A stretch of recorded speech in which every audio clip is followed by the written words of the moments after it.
thing I gained from the camp was being able to learn about all these amazing and wonderful things guest speakers have done. The other thing I learned was how massive and wonderful the birding community is.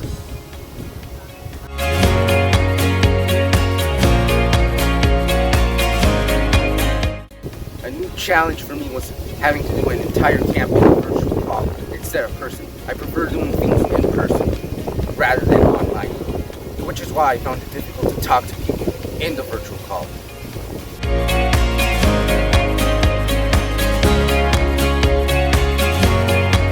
A skill that I practiced in the camp was trying to identify birds and what it is those birds are doing.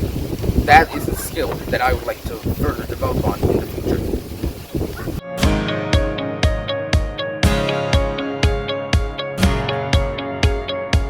After my experiences at this camp, I learned that being a young birder means that I and many others have the ability to possibly change the future of birding in a good way that positively affects the other future birders and birds.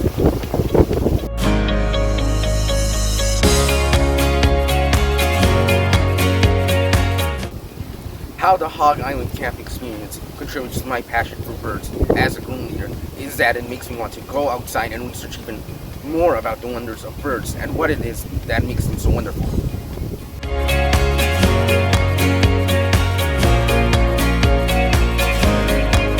My next action project will be to go around and pick up garbage in Patterson Park.